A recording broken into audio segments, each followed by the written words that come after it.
Welcome, brave souls, to Fear File Chronicles, your one-way ticket to spine-chilling stories and terrifying tales. Tonight, we'll be diving into the darkest corners of the human mind with a story. If you see a Target store in rural Appalachia, keep driving. Penned by the twisted mind of Normal Alfalfa 8523. Together, we'll explore the unexplained and face our deepest fears. But before we begin, if you enjoy trembling in terror, be sure to hit that like button, share this video with your fellow fear fanatics, and subscribe to our channel. Don't forget to click the bell notification so you never miss an eerie episode. Your support truly means the world to us, so feel free to leave a comment below to join the Fear File Chronicles community. Now, without further ado, let's unravel the mysteries of the unknown together as we delve into tonight's fear-inducing story. If you see a Target store in rural Appalachia, keep driving. Dim the lights and prepare yourself for a chilling journey into the Fear File Chronicles. One day, while typing away on my computer, I got a call from my sister, Anna. In the middle of the workday. This was unusual because we weren't particularly close and usually only talk a few times a year. From the second I picked up, I knew something was wrong. Adelia? She asked, sounding stressed. Yeah, I answered. What's going on? It's Uncle Jim. He fell down again. I sighed. My Uncle Jim and I were very close when I was growing up. He stepped in to help my mom with Anna and I after our father died and was the only father figure I knew. Up until last year, he was very healthy, at least for a 70-something-year-old man who'd smoked since he was 14. About a year ago, he fell off a ladder one day while painting his living room, and his mobility never fully recovered. He'd fallen earlier in the month and sprained his wrist. He also had his electricity shut off a few months ago due to forgetting the bill. He seemed to be losing his self-sufficiency, bit by bit. I know you don't want to hear this, but I think it's time we started looking at nursing homes for him. Anna said. I shook my head. No, we can't do that to him. He doesn't want to leave Rex in some dog shelter, and he loves his gardening. He would also hate being stuck in the same room all day. Adelia, he wouldn't be stuck in a room all day. They have activities. He could make friends there. No, we'll figure something else out, I cut her off, determined to make her see my point. I care about him too, and I'm not happy about this either, responded Anna. But I'm scared that if we don't do something soon, he's going to end up seriously hurt, or worse. What about hiring a home health aide? I asked. I've already looked into that. Pickings are pretty slim around here on his budget, and so far, I haven't been able to find anyone. I'll do it, I volunteered without thinking. What? Asked Anna, sounding surprised. I'll move back and be his caretaker. My job's remote and I can clean out the extra room at his house to stay in. Are you sure? She asked. I know you've been doing really well in Louisville. I love it here, I admitted. But I want to help Uncle Jim. It's the right thing to do. He was always there for us when no one else was. I mean, that's great. But aren't you worried about living in the same town as Chase? She asked. I sighed. The protection order is still in effect, and Jim has plenty of guns and a big dog. I think I'll be okay. Well, I gotta get off the phone, but if you're serious about this, I can talk to Jim. I am, I responded. After ending the call, I sat there in shock. I knew I wanted to be there for Jim, but I couldn't believe I was moving back to the small West Virginia town I had to flee just 4 years ago. I spent the next 2 weeks packing my things and tying up the loose ends of my brief stint in the city. I knew I would miss it. While a lot of my friends craved the wide-open spaces, farmland, and light traffic of smaller towns, I felt nothing but dread the second I left city limits. I'd enjoyed growing up in the small town, but as I got older, the facade of it being a safe and quiet place began to disappear. Things seemed to get really bad when a local factory closed, leaving many people out of a job. Drug use was also rampant in the area, and an increase in theft and property crimes followed. Small businesses closed due to the lack of income, and it was generally accepted that anyone who didn't move away would likely spend their lives in poverty. The lack of employment wasn't the only reason I left. I was a freshman in high school when I met Chase, who was a senior. I quickly fell for him and moved in with him immediately after graduation. Although he'd been controlling throughout our relationship, I never knew he was capable of violence until his first outburst a few months into us living together. I left a year later. Unfortunately, Chase didn't take the breakup well and immediately began stalking me. I would often notice his car driving past my home and place of employment. He also wrote me unhinged letters accompanied by flowers, sometimes alive, sometimes dead. I went to local police several times for help and was basically laughed off or told this was just a relationship issue that I needed to work out. Chase had a cousin in the police force, which likely didn't help my case. I had few ties to the small town, especially after my mom passed and decided the most rational option would be to leave. I arrived at Uncle Jim's just a few days after the call from Anna. Anna and her husband stayed for a few hours to help me get settled in. Jim seemed really glad to have me around. As much as I hated to admit it, I could see why Anna was thinking about a nursing home.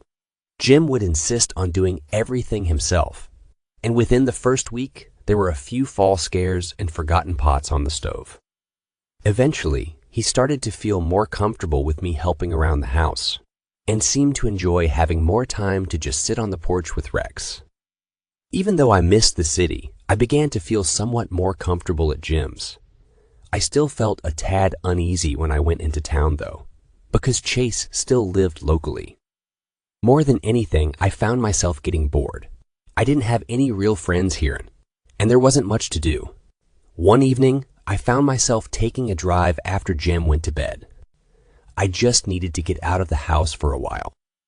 I stayed away from town and was listening to music with my windows down on the back roads. I was actually having a pretty good time until I noticed a truck behind me.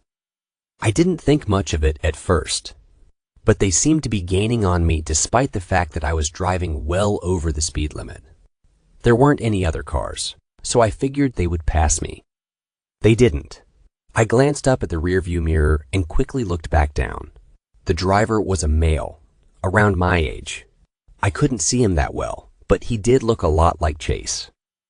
It was hard to say for certain since I hadn't seen him in years. The truck continued to aggressively follow me. I began panicking, fear welling up into my chest. I reached into my purse for my phone. Damn it, it wasn't there. I remembered putting it on the charger, and I must have forgotten to take it off. I could feel myself start to hyperventilate, but I knew I had to stay in control. Abruptly, and without thinking, I took a sharp right turn onto a single-lane dirt road. Despite it being dark, I turned off my headlights and sped forward. I took a few random turns, one left, one right, then another left. Luckily, I didn't see any sign of the truck once I turned off. I began to wonder if I overreacted. Maybe it wasn't Chase after all. Either way, the driver still seemed questionable. Why tailgate someone for so many miles out in the middle of nowhere when you could easily pass? I quickly realized that I didn't know where I was. Great. Now I was lost at night with no phone. I tried my best to navigate my way home, but nothing was looking familiar. Just as I was losing hope, I saw a light ahead. I couldn't believe what I was seeing. The familiar bright red sign of Target. But how? I glanced around and didn't see anything nearby. No other stores, homes, or businesses. I knew from experience that Target stores are never in small towns. Certainly not on the outskirts of a small, impoverished town in West Virginia. I slowly pulled into the parking lot. I didn't see any other cars there. It was pretty late, so maybe they were closed. I decided to walk up and see. I missed shopping at Target while living in Louisville, and it would be nice to be able to get some things to make my room and office at Jim's feel more like home. To my surprise, the store was open. The glass doors opened as I approached. I grabbed a cart, excited to start shopping. I started in the cosmetics aisle, grabbing a few facial creams. I quickly noticed something unusual. There seemed to be no one else in the store. I didn't see any customers or employees. I figured maybe they were just short-staffed and not busy this time of night. I also noticed there was no music playing overhead.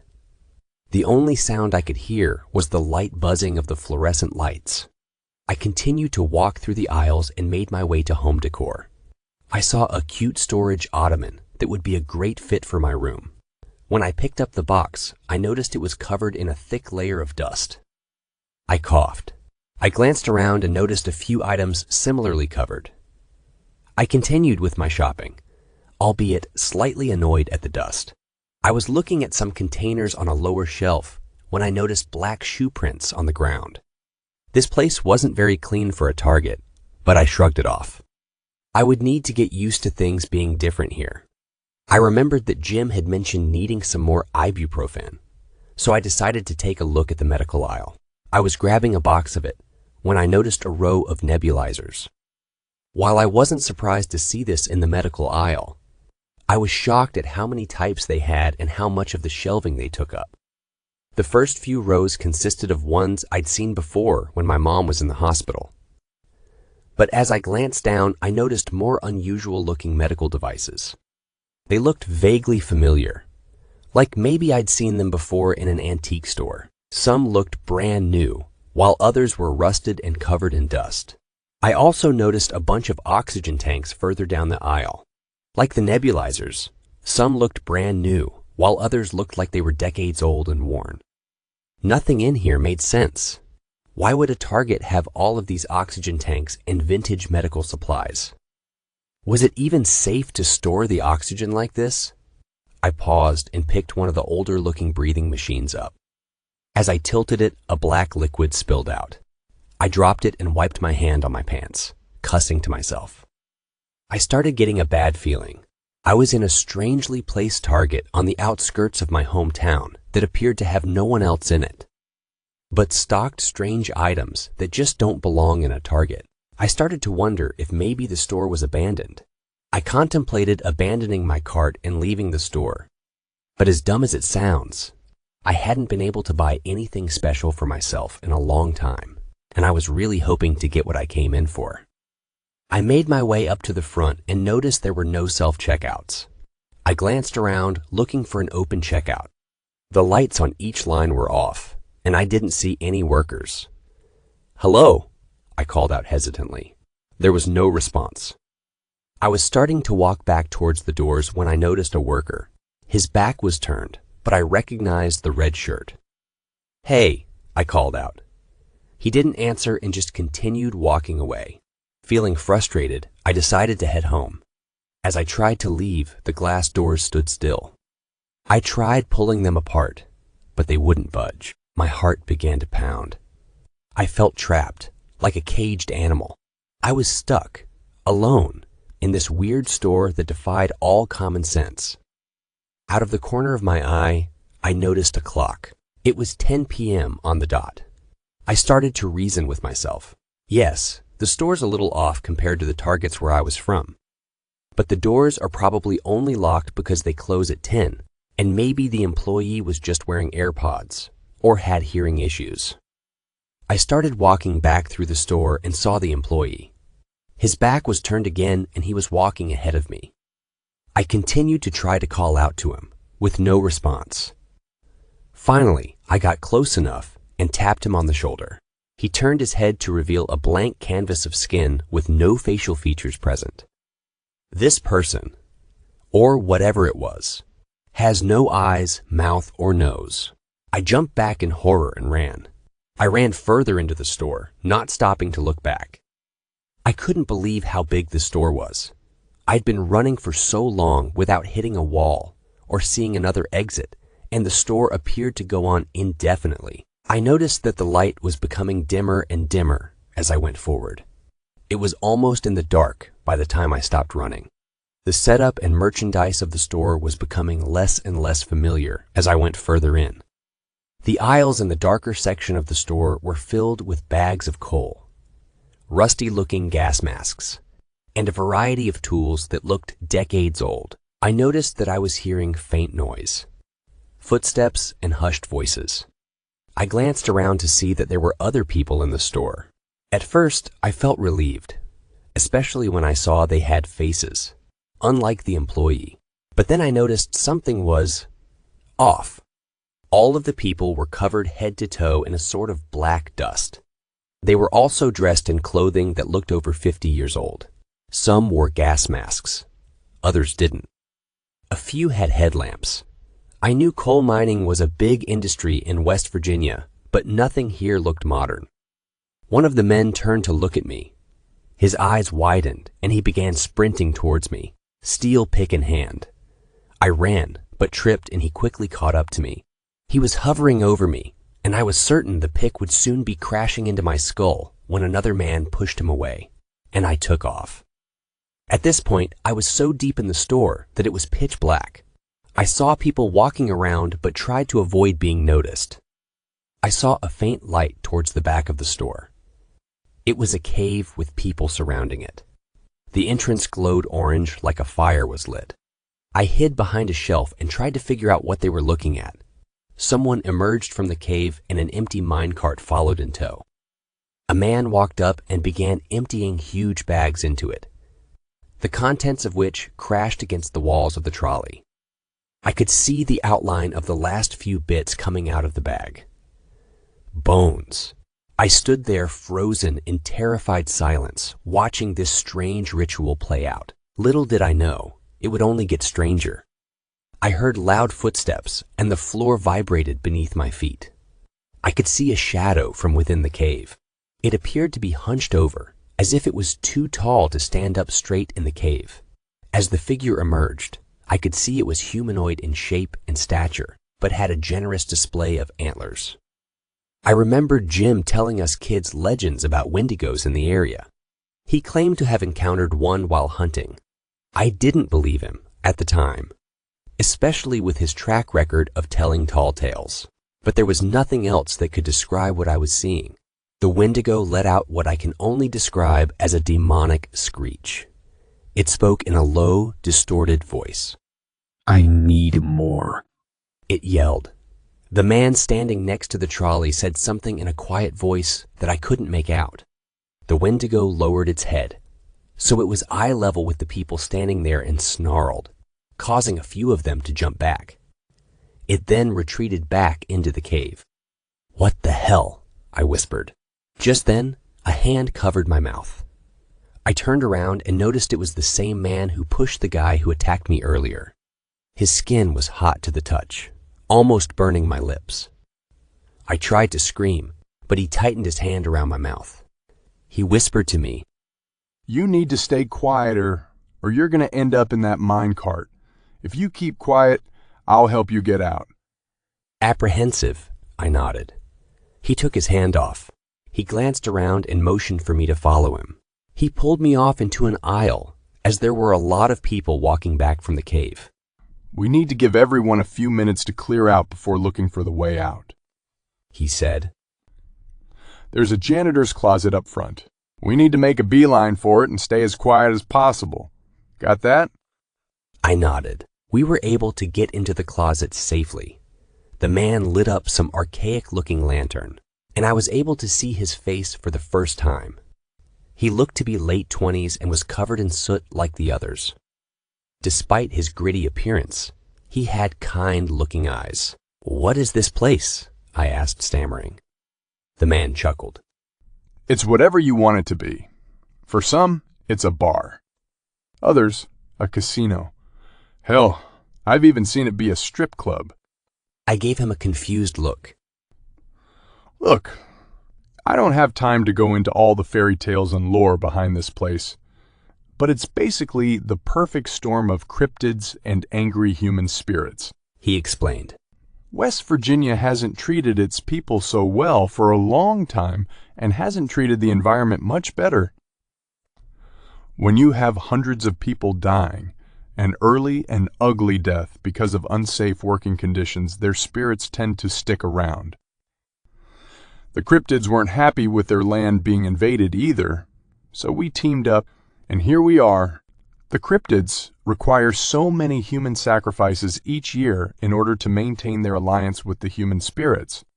The human spirits are happy to pitch in, because most here are full of rage and want revenge on the people living now for enjoying the fruits of their labor. My name is Andy, by the way, he said casually. So, this place is like a live trap for humans, I asked. Andy nodded. Pretty much. People who happen to pass by see something that would draw them in, like moths to a porch light. I felt embarrassed. I fell for thinking a target would be in the middle of nowhere. Were you a coal miner? I asked, trying to wrap my head around this. Andy nodded. Yeah. I died way before you were ever born. Was it a collapse? I asked. No, lung complications, he responded. Wait, so if all the human spirits here are angry and need sacrifices, why are you helping me? I asked. Andy shrugged. It's all just starting to lose its luster for me. Don't get me wrong. I'm angry. I died so young, especially because my daughter wasn't even 2 years old yet. But making other people suffer a worse fate isn't going to change how my life turned out. When it's just drunken assholes walking in here hoping to cheat on their wife, I don't feel so bad, but you look like you have your whole life ahead of you. Andy and I talked for a while, waiting for the others to clear out. He told me that once daylight hits, the target will disappear. If I'm not on the outside, I'll be stuck hiding in here until I'm caught and sacrificed. At some point in the night, I heard a distant scream. It was definitely a human being killed. I could tell Andy tried his best to act like he didn't hear it and to distract me, but I knew what I heard. About an hour after we got to the closet, Andy opened the door and looked around. It looks like the coast is clear, he said, smiling. But where's the way out? The door was locked. You have to go out the same way you came in. The laws of reality still apply to the door you entered through. So, if it was locked, we need to break it or pry it open. Okay, I answered hesitantly. Andy and I carefully began making our way to the front of the store. He then grabbed a crowbar off a nearby shelf. Once we were up front, he began prying the door open. The sound of a security system blared the second it opened. Before I could leave the store, someone grabbed me from behind. It was one of the many human spirits. They all came running when they heard the security system. They began to surround me. The one who grabbed me, a large, gruff-looking man wearing overalls and covered in soot, began to strangle me. I tried to fight myself free, but it was no use. I felt the breath leaving my lungs and began to feel dizzy. Just as I was accepting my fate, a familiar face emerged from the crowd. Andy hit the man holding me in the face with the crowbar, bloodying his mouth, then yanked me towards the door. The others attempted to grab me and Andy. One tried to grab my arm, and I clawed and bit him until he let go. As Andy and I got closer to the slightly open door, the spirits began pushing us up against the glass. It felt like I was being crushed. Andy managed to make enough room to move me closer to the door. The crowbar had fallen during the struggle, and I couldn't reach it. I was going to be crushed if I didn't get this door open. I pulled at it for what felt like forever, my fingernails breaking off and bleeding in the process. Then it finally opened enough for me to skip out, and I ran. I turned back to see the others were angrily turning on Andy. Wait! Take this and give it to my daughter! He yelled and tossed a worn envelope out the door. I inched back towards him. I'm going to help you, Andy, I said. No. Just make sure my daughter gets the envelope. I hesitated, then grabbed it and ran to my car. I peeled out of there and was quickly back on the road. I was shaking and hyperventilating the entire drive. It was daybreak by the time I made my way home.